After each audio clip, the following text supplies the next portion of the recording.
Le 20 février prochain, Gennevilliers accueille la dernière étape du championnat de France d'haltérophilie en National 2. L'occasion de découvrir le club et un sport finalement assez méconnu. Avant, pour beaucoup, l'haltérophilie, c'était ça.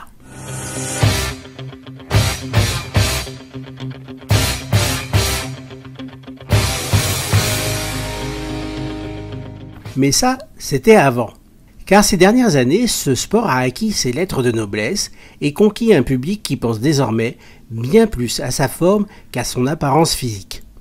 L'haltérophilie, c'est pas uniquement de la compétition, c'est aussi du renforcement musculaire. On axe beaucoup sur en fait, le dos, les mouvements liés au dos et aussi au niveau des jambes. On se revendique l'école du dos. Pourquoi? Parce qu'on apprend tout ce qui est postural. Alors, nos enfants à se baisser. Quand on est jeune, on développe d'abord toutes ces qualités-là de détente, souplesse, la force après quoi. C'est un sport complémentaire.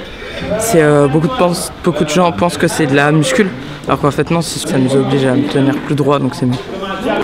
C'est un sport complet, c'est un sport d'effort quand même. En fait, c'est un sport qui construit tout le corps.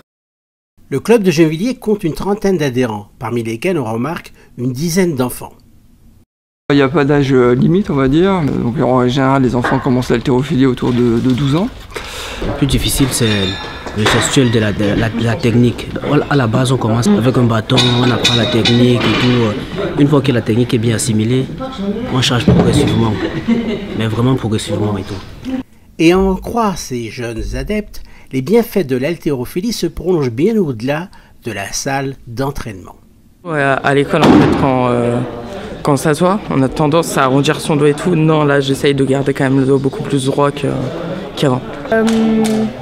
Après, ça joue aussi beaucoup sur le mental parce que après, je peux aussi gérer mon stress avec, parce que c'est dans la tête.